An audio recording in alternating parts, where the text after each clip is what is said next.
Hello welcome back. स्वागत छ तपाईहरुलाई फेरि मेरो अर्को नयाँ भिडियोमा। र आजको यस भिडियोमा चाहिँ हामी कुरा गर्नेछौँ D1 भिजाको बारेमा। आखिर के हो त D1 भिजा जान्नको लागि भिडियोलाई पुरै हेर्नु होला।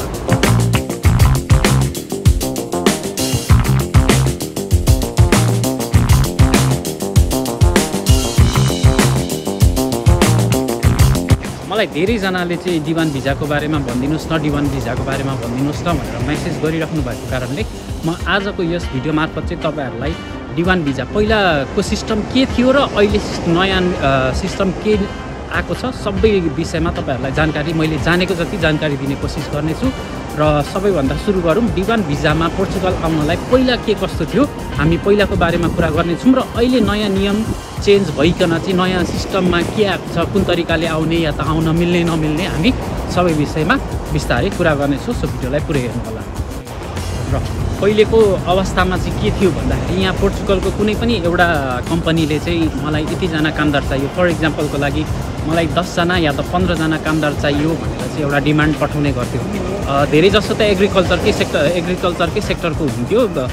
सो एग्रिकल्चरकै एउटा उदाहरण दिएर तपाईहरुलाई भन्दैछु।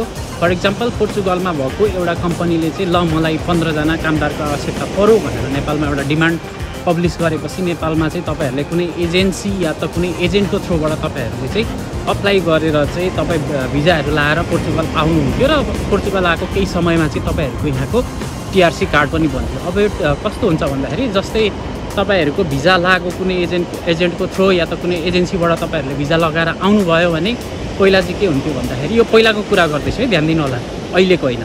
पहिला चाहिँ के हुन्थ्यो भन्दाखेरि तपाईको नेपालमा जुन दिन भिजा लाग्यो त्यो भिजा लागेको दिनदेखि नै चाहिँ तपाईको यहाँ पोर्चुगलमा तपाईको टीआरसी कार्डको लागि भनेर चाहिँ पहिलादेखि नै तपाईहरुको अपोइन्टमेन्ट फिक्स भइसकेको हुन्थ्यो।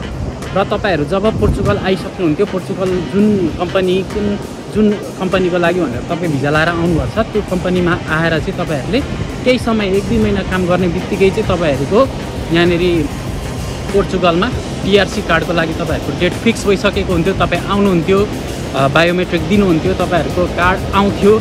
त्यो प्रोसेस सजिलै हुन्थ्यो, सजिलै त नभनौँ, त्यो गर्नेलाई थाहा हुन्छ। तर सरासर हेर्ने हो भने चाहिँ त्यो पहिलाको अवस्थामा चाहिँ D1 भिजामा तपाई पोर्चुगल आएर चाहिँ सेटल हुनलाई धेरै सजिलो थियो। अहिलेको जस्तो गाह्रो केही पनि छैन।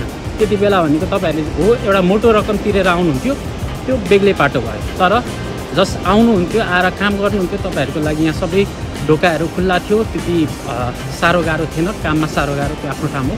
तर पनि जस तपाईहरुको हातमा चाहिँ कार्ड चाहिँ आइसकेको थियो। तर अहिलेको अवस्थामा भन्ने हो भने त्यसको ठ्याक्कै उल्टो छ। तर अब अहिलेको अवस्था भने त्यस्तो छैन। अब किन भन्नुहुन्छ भन्दाखेरि पहिला के भयो भन्दाखेरि नेपालबाट धेरै मोटो रकम उठाएर चाहिँ पोर्चुगल ल्याउने, जस्तै 12 लाख 15 लाख कोहीले त 20 लाख पनि तिरेर आए भन्ने मान्छेहरू मैले धेरैजना भेटेँ। तर उहाँहरूलाई के गर्ने भन्दाखेरि उहाँबाट चाहिँ नेपालमा चाहिँ राम्रो कम्पनी छ, एग्रिकल्चर हो, खाना बस्न दिन्छ अथवा बस्न आफ्नो खाना आफ्नो भनेर चाहिँ लोभहरू देखाएर चाहिँ पोर्चुगल ल्याउने। अनि पोर्चुगल आइसकेपछि चाहिँ 1 महिना 1.5 महिना 2 महिना काम गरिसकेपछि चाहिँ तिनीहरूलाई काम दिन सक्दिन, कम्पनी घाटामा गयो अथवा अन्य धेरै कुराहरू देखाएर चाहिँ उनीहरूलाई काम छोड्न लगाउने।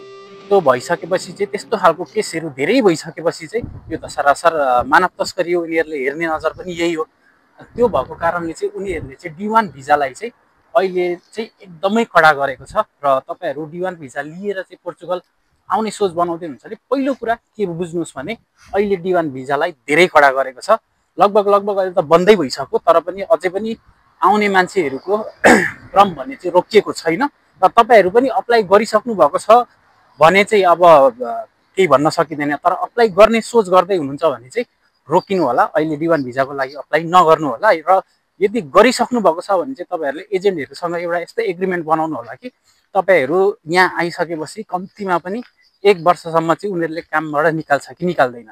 र यदि निकाल्यो भने त्यो अवस्थामा के गर्ने र कुन तरिकाले चाहिँ त्यो कन्डिसनलाई चाहिँ हेर्ने हो, त्यो सबै कुराहरू चाहिँ कन्फर्म गरेर मात्रै आउनु होला। नत्र भने सरासर तपाईहरु त्यतिकै आउनुभयो भने तपाईहरुले पनि पाउने भनेको दुखै हो। र तपाईहरु यहाँ आइसकेर चाहिँ अहिले के पनि भएको छ भन्दाखेरि तपाई यहाँ आएर तपाईहरुले जुन कम्पनीमा चाहिँ काम गर्ने भनेर उहाँबाट अप्लाई गरेर पेसेर चाहिँ तपाई पोर्चुगल आउनु भएको छ, यदि त्यो कम्पनी छोडेर तपाईले अर्को कम्पनीमा गएर काम गर्नुभयो भने अहिलेको अवस्थामा त्यसलाई पनि यिनीहरूले चाहिँ राम्रो मानेको छैन र तपाईहरुको कार्ड आउनलाई पनि कार्डमा धेरै समस्या हुने भएकोले अलिकति सोच विचार गरेर आउनु होला। र अब तपाईँहरूको मनमा फेरि लाग्ला D1 भिजामा के अझै आउन मिल्छ कि बन्दै भइसक्यो भन्ने पनि तपाईँहरूलाई लागिरहेको होला। तपाईँहरूलाई म भन्न चाहन्छु D1 भिजा कम्प्लिटली क्लोज भइसकेको छ। तपाईँहरूलाई विश्वास लाग्दैन भने म तपाईँहरूलाई यो पोर्चुगलमा रहेको नेपाली एम्बेसीले चाहिँ पब्लिस गरेको तपाईँहरूलाई एउटा लेटर छ, म त्यो तपाईँहरूलाई स्क्रिनमा राखिदिनेछु, त्यो पनि पढ्न सक्नुहुन्छ। तपाईँहरूलाई नेपालमा चाहिँ एजेन्टले होइन बन्द भएको छैन, क्लोज भएको छैन, अझै पठाइरहेछौँ, अझै गइरहेछन्, मेरा साथीहरू गइरहेको छन् भनेर भन्ने खालको कुरा गर्दैछ भने उहाँहरूलाई चाहिँ त्यो लेटर देखाइदिनु होला।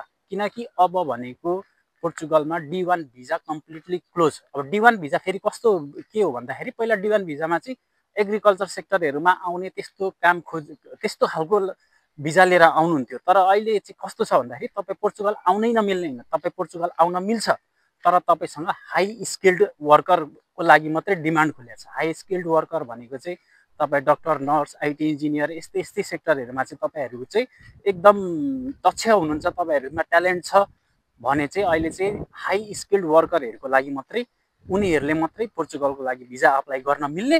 र गोल्डन भिजा भनेको त बिजनेस भिजा भइहाल्यो, नेपालको 6-7 करोड इन्भेस्ट गरेर आएर पाउने भयो, त्यो भनेको अर्कै बाटो भयो।